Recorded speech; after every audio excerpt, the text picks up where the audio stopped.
Greetings. So we shall see under embedded microcontrollers the addressing modes of PIC microcontroller. So what is an addressing mode? Addressing mode is a way an operand is specified in an instruction. So what do you mean by an operand? Operand is nothing but the data to be operated upon. So as we all know, an instruction will have opcodes as well as operand. Together we call it as a mnemonic. Opcode is nothing but the operation to be performed. Operand is the data to be operated upon. So when you represent some data in the instruction itself, you may say a kind of addressing mode. And when you keep the operand in a register, and if you mention that register in the instruction, that will be in another kind of addressing mode. When you mention the address of an operand, you can say that is another addressing mode. So different ways of addressing modes are available. As such, when you know that when you study the computer architecture, you have about 12 addressing modes to the maximum. So now in this case of a PIC, we have about 4 addressing mode.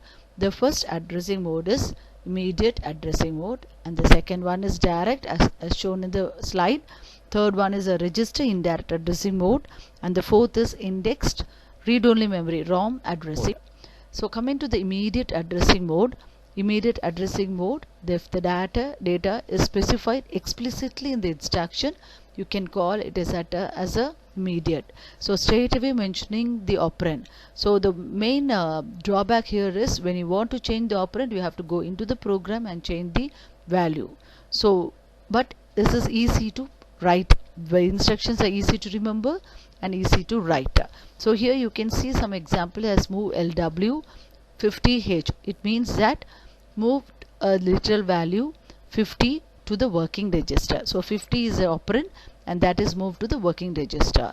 And the second instruction is AND LW 40. So AND with the working register's content a value of 40, and IOR LW 60 similarly, or with the working register content 60. And the second addressing mode is direct addressing mode.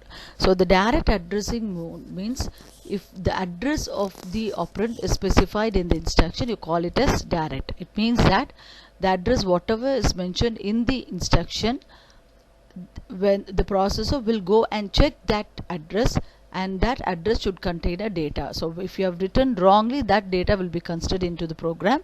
If it is a correct, and that data, or maybe what is given in the memory location will be taken as a content.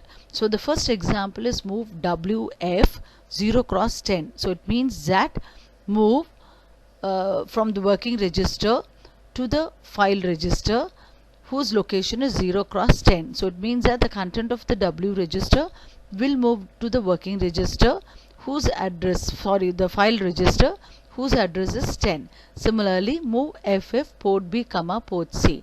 So from one file register to another file register, though these are special function registers where the English like language has been used under for port B and port C. Either for port B and port C, inbuilt address also can be used. So port B's location and port C location is also can be mentioned. So what happens that the content from one memory location will be moved to another memory location. And similarly here also you can see the third example, move FF 0x30 to port C. It means that the content from the location at the location 0x30 should be moved to port C. And the third addressing mode is register indirect addressing mode. So this is similar to that of a treasure hunt, where all the information related to an operand is specified in the instruction. So it's not the content is specified, it's not the address is specified, it is the information regarding the content is specified, the location of the content is specified. So you should understand that similar to that of a treasure hunt, where some information can be gathered and to another location it has to go, and some information can be gathered and from there it can jump to many locations. So here we have about 3 file select registers, namely FSR0, FSR1 and FSR2. These file select registers are used to hold the indirect address as far the PIC is concerned. So you have an instruction like LFSR, it means that load file select register space 0 comma 0 cross 55. It means that load the FSR register 0 with the content 55. So if you want the FSR register 1 to be used, it will be 1 comma. If it is 2, it's 2 comma. So, and some PIC microcontrollers will have about 3 register 2. And you can see the first instruction is LFSR 0 cross 0 55. It means a file select register holds some address. And the next register is move WF IND F0. It means that indirect F0, file select register 0. So file selector is register 0 is holding an address that is accessed by the instruction INDF0. It means it's indirect file select register. So whatever address is mentioned, that will be used as a location. So here the next example is move WF INDF0. It means that the W register's content has to be moved to the file selector register, which is mentioned as INDF0. It means that it is 0. So the processor, upon execution of this instruction, it goes into the file select register 0, and file selector is register 0 will be holding an address. It takes the address and go to that location, gets the content. But or otherwise what happens is, here the W's content will be saved in the location that is mentioned by the at the location 0 cross 55. So 0 cross 55 is a file register that will be holding in another address. To that address the W register content will be moved.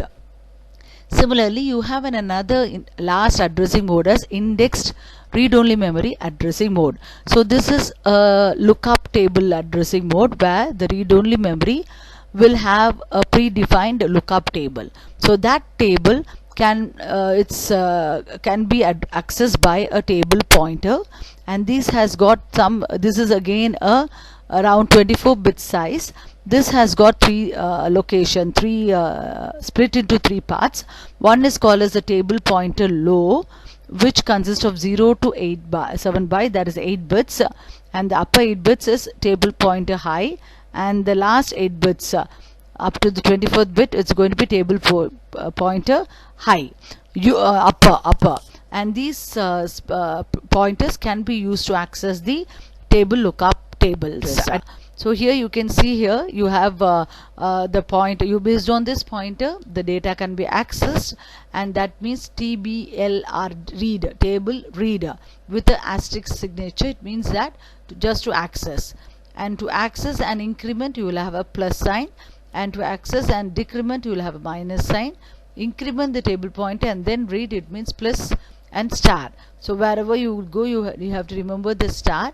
TBLR RD, TBLR RD star plus TBLR RD star minus TBLR RD plus star. So these are the address. This is an example what is given here. So this example will load the content of the address, that is 200